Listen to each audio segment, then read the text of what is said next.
भगवान का स्तवन किया। सूत जी महाराज कहते हैं सनकादि 88,000 ऋषियों से कि महाराज आपने बहुत अच्छी बात पूछी। लोक मंगल और लोक कल्याण के लिए आपने ये 6 प्रश्न किए हैं, जिनका मैं उत्तर आपको अवश्य दूंगा, परंतु इन शास्त्रों का प्रागट्य कहां से और कैसे हुआ, पहले इस बात को बता दो। अगर जड़ का पता ना हो तो डाली और पत्ता गिनने का कोई फायदा नहीं। वृक्ष के आप जड़ में पानी डालते हो तो वृक्ष बहुत दिन हरा भरा रहता है, पर अगर आप डाली और पत्ते सींचो तो वृक्ष ज्यादा दिन हरा भरा नहीं रहेगा, सूख जाएगा। तो कहते हैं कि श्रीमद् भागवत महापुराण का जो प्रागट्य हुआ किसने किया, कैसे किया। द्वापरे समनुं प्राप्ते तृतीय युग पर्यये जातः पराशरोद्योगी कलया हरे। कहते हैं द्वापर युग के, द्वापरे सन समनु प्राप्ते। सूत जी कहते हैं ऋषियों, जिस समय द्वापर के अंत में भगवान के कला अवतार श्री कृष्ण द्विपायन, श्री कृष्ण के अंत में भगवान ने कला अवतार श्री कृष्ण द्वैपायन वेद व्यास जी का प्रागट्य हुआ। वेद व्यास जी को द्वैपायन कहा गया है। वेद व्यास जी ने इस संसार में अपनी दृष्टिपात की तो देखा कि संसार सब खेल तमाशा में व्यस्त है। कैसा खेल तमाशा? शादी हो रही है, विवाह हो रही हैं, उत्सव हो रहे हैं, लोग नाच गाना कर रहे हैं, ठुमके लगा रहे हैं, 2-2 घूंट भी चढ़ा रहे हैं, ढोल नगाड़ों में नृत्य कर रहे हैं, रंगरेलियां मना रहे हैं। ऐसा देखकर वेद व्यास जी का जो मन है ना, वो व्यथित हो गया, दुखी हो गया। क्या संसार में इतना ही बचा है? क्या हमारा मनुष्य का जीवन सब इसी काम के लिए आया है और जीवन में हमें कुछ करना नहीं चाहिए? बोले अब तक तो ठीक है, पर कलयुग के जो प्राणी हैं ना, इन संसार के माया मोह में फंसकर अपने जीवन को खराब कर सकते हैं, इसलिए मुझे कुछ करना चाहिए। नारद जी के मन में केवल एक प्रश्न था कि जीव का कल्याण कैसे हो, क्योंकि बुद्धि और वैराग्य दोनों मंद पड़ गए हैं। ऐसे कैसे उद्धार होगा? मन में बहुत बड़ी चिंता हुई। वेद व्यास जी मन में विचार करते हुए ध्यान में बैठ गए। ध्यान में बैठकर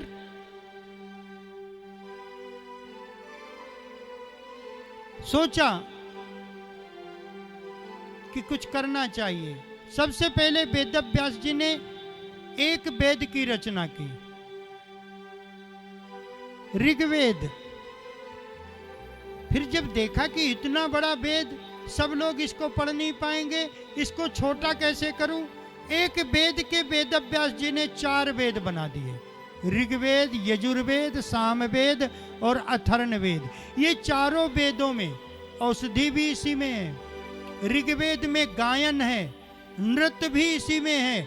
संसार के जितने भी औषधियां हैं, ये शल्य चिकित्सा आदि आदि सब वेदों से ही ली गई हैं। एक वेद के 4 वेद बना दिए। फिर भी देखा संसार में लोग इतने व्यस्त हैं कि इन 4 वेदों को पढ़ नहीं पाएंगे। फिर क्या करूं? 4 वेदों के 6 शास्त्र बनाए, 6 भागों में डिवाइड कर दिया। 6 शास्त्र हो गए। फिर भी मन में सोचने लगे कि इनको पढ़ेंगे कैसे। उसमें भी वेद व्यास जी देखा कि संसार के लोगों को इतना समय नहीं कि 6 शास्त्र पढ़ सकें। फिर उन्होंने मन में सोचा कि इनको और छोटा करूं। छोटा करने के लिए 17 पुराण की रचना कर दी वेद व्यास जी ने। ब्रह्म पुराण, विष्णु पुराण, शिव पुराण, ब्रह्मवैवर्त पुराण, लिंग पुराण, बाराह पुराण, कूर्म पुराण। महाराज जब 17 पुराण लिख दिए, सभी पुराण हो गए, अब सोचा कि अब मैं निश्चिंत हो गया।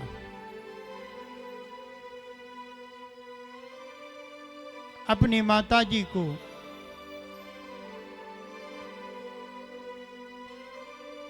लेकर के आए। माता जी से कहा कि माता जी आप मेरे साथ चलो। ये महाभारत के पहले की बात है। सत्यवती माता हैं व्यास जी की। सत्यवती, जो सत्यवती का नाम पहले गंधा था। व्यास जी ने उन्हें अपनी धर्मपत्नी के रूप में स्वीकार किया। बोला महाराज मेरा तो नाम गंधा है, बदबू आती है, क्योंकि एक नाविक की, मछुआरे की पुत्री थी। व्यास जी ने कहा देवी चिंता मत करो, तुम गंधा से सुगंधा हो जाओगे। सुगंधा नाम रख दिया और उन्हीं का नाम बाद में सत्यवती पड़ा। व्यास जी ने कहा कि यहाँ जो आगे आने वाला समय है वो आप देख नहीं पाओगे, इसलिए मेरे साथ चलो। साथ में लेकर के गए, माता जी को कुटिया में बैठा दिया, खुद बद्रिका आश्रम जाने लगे। माता जी ने पूछा कि पुत्र तुम जा रहे हो, मेरा क्या होगा?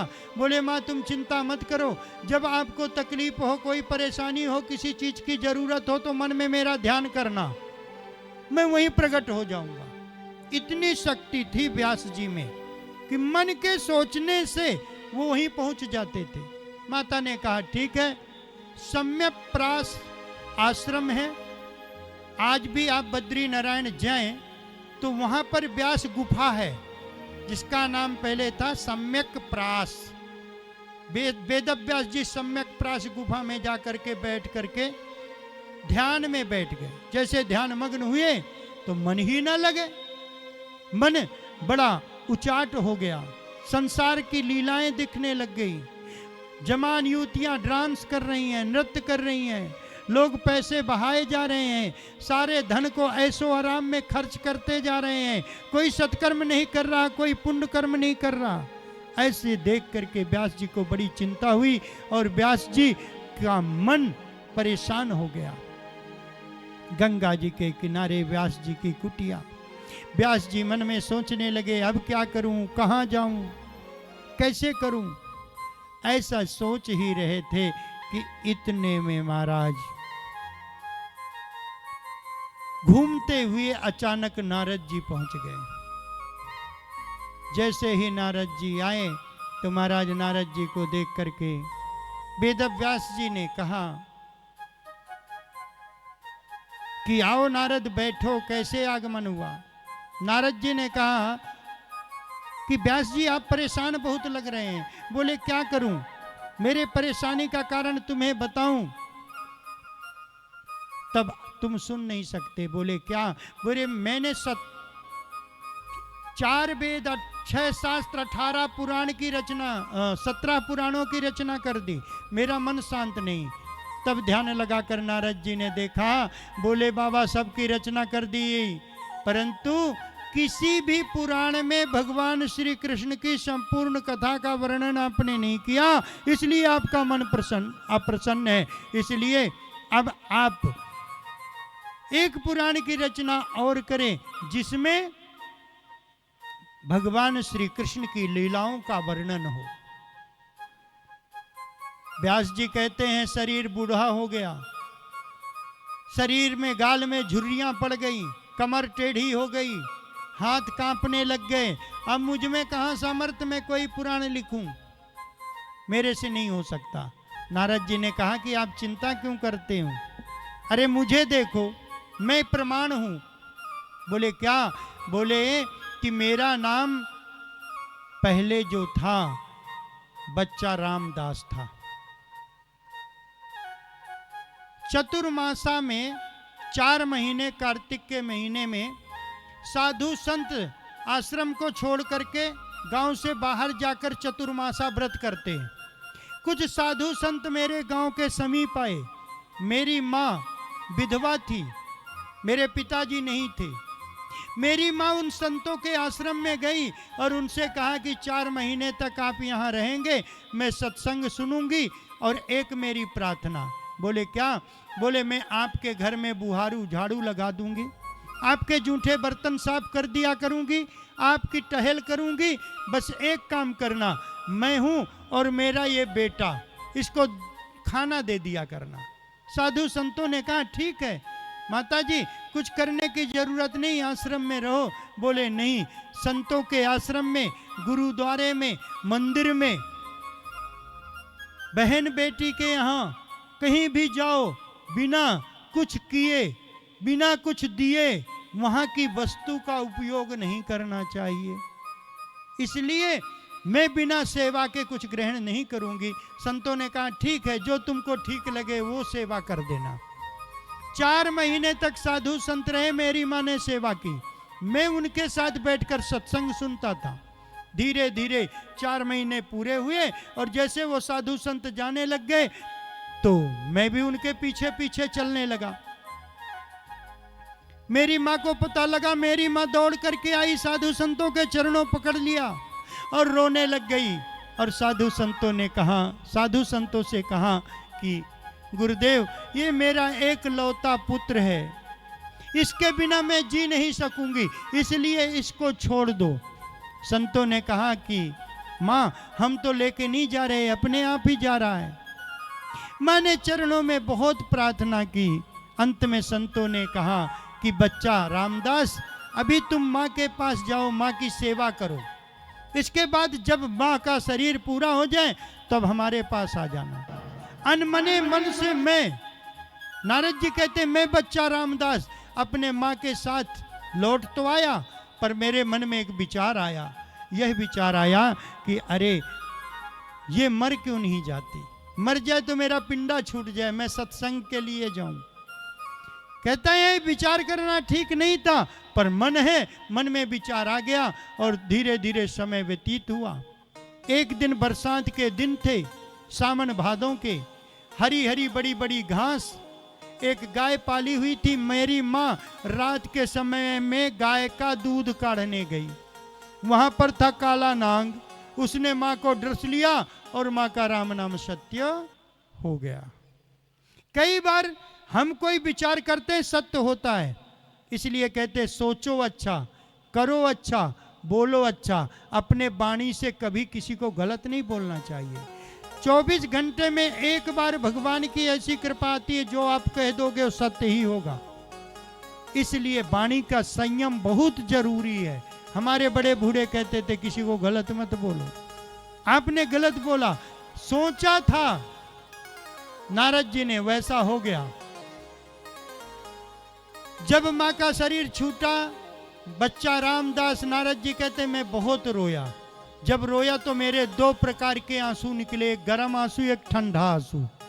गर्म आंसू दुख के समय गर्म आंसू निकलते हैं, सुख के समय ठंडा आंसू निकलता है, और रोते हम दोनों में। बेटा बहुत अच्छा नंबर ले आया, पास हो गया, तो सुख गले लगा लेते हैं और गले लगाते ही आंसू की धारा बह जाती है। अगर कभी हाथ लगा के देखे वो ठंडे आंसू होंगे। बेटा नौकरी में लग गया, IPS बन गया, जब वो ट्रेनिंग करके वापस आता है और आकर कलेजे से लगता है तो हमारी आंखों से आंसू बह जाते हैं। वो ठंडे आंसू सुख के आंसू होते हैं और गर्म आंसू दुख के आंसू। 2 प्रकार के आंसू निकले, क्यों? इसलिए गर्म आंसू निकले कि मां मर गई, दुख हुआ, और सुख यह हुआ कि अब मां मर गई, अब मैं सत्संग में जाऊंगा, अब मैं भगवान का भजन करूंगा। ये मेरे सुख के आंसू। मां का सब अंत्येष्टि कर्म करने के बाद मैं जंगल में चला गया। मैं घनघोर तपस्या की, वो जो संतों ने मुझे मंत्र दिया था, ओम नमो भगवते वासुदेवाय, मैंने उसका जाप किया और जाप करते करते भगवान इतने प्रसन्न हो गए कि स्वयं भगवान मेरे हृदय में प्रकट हो गए। चतुर्भुज रूप धारण करके नारायण शंख चक्र गदा पद्म धारण कर किए हुए मेरे हृदय में जैसे आए, मैं प्रसन्नता से बैठे बैठे ही नाचने लग गया। जैसे मैं नाच रहा, थोड़ी देर में वो झांकी कहीं चली गई। जब चली गई तो मैं छटपटाया, जैसे मछली को पानी से निकाल दो छटपटाती है, ऐसे मैं छटपटाने लग गया। इधर उधर देखा, कोई नहीं। मैंने कहा प्रभु ये क्या हुआ, आप कहाँ चले गए? इतने में एक आकाशवाणी हुई। आकाशवाणी ने कहा तुम चिंता मत करो, मैं कहीं नहीं गया, मैं यही हूँ, परंतु मैं इस जन्म में तुम्हें इतना ही मिल सकता था। अब जब तुम इस शरीर को छोड़कर दूसरा जन्म लोगे तो मैं हमेशा के लिए तुम्हें प्राप्त हो जाऊंगा। वो बच्चा रामदास, मेरा शरीर पूरा हुआ, मेरा दूसरा जन्म हुआ। ब्रह्मा के मानस पुत्र हैं नारद जी, मन के द्वारा पैदा किया है, और मैं ब्रह्मा का पुत्र नारद आज देखो देवताओं का दूत हूं, देवताओं का संदेशा लेकर जाता हूं। कभी मैं ब्रह्मा के पास, कभी मैं विष्णु के पास पहुंच जाऊं, कभी ब्रह्मा के पास पहुंच जाऊं, कभी शिव के पास पहुंच जाऊं, कभी नारद के पास, मुझे कोई मना नहीं करता। तो मैं बच्चा रामदास आज देव ऋषि नारद बन गया।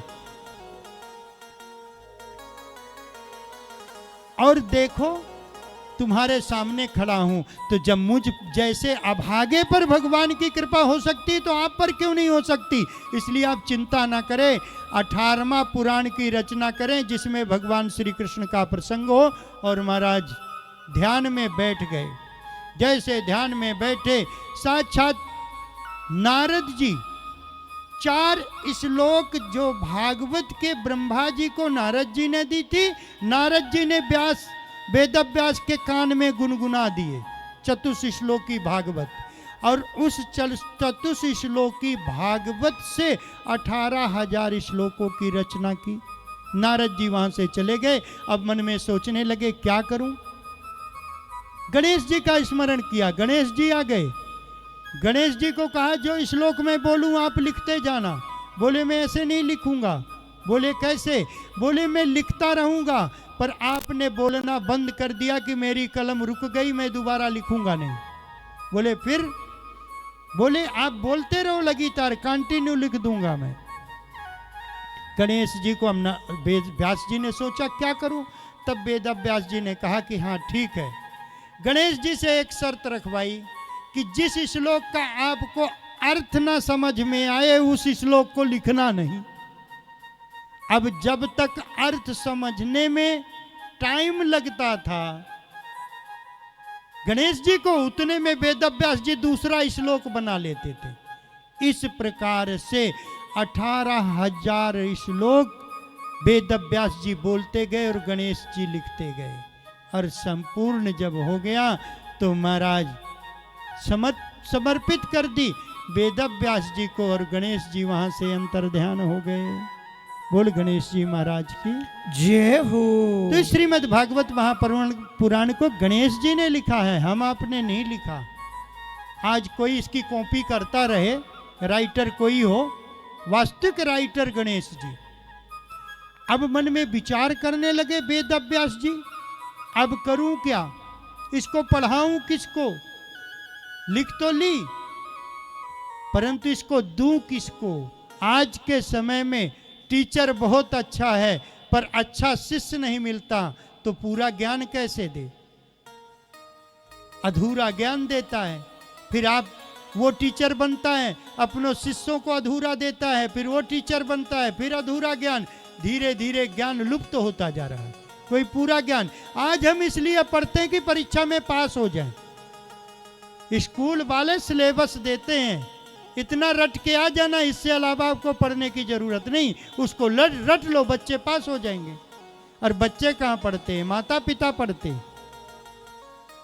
स्कूल वाले पूछते हैं आपके माता पिता पीएचडी किए हैं? आप पीएचडी किए होगे, डॉक्टर होगे, तो आपके बच्चों को अच्छे स्कूल में एडमिशन मिलेगा। इसका मतलब क्या है? स्कूल नहीं पढ़ाता, आप पढ़ा रहे हैं बच्चों को। अरे पहले के बड़े बुजुर्ग, हमारे बड़े भाई बैठे हैं, इनसे पूछो, सरकारी स्कूल में पढ़कर ये भी IPS हुए हैं। पढ़ना तो बच्चे को पड़ता है, स्कूल नहीं पढ़ता, आपको पढ़ना पड़ता है। सिलेबस दे देते हैं, बस्ता इतना वजनी है कि बच्चे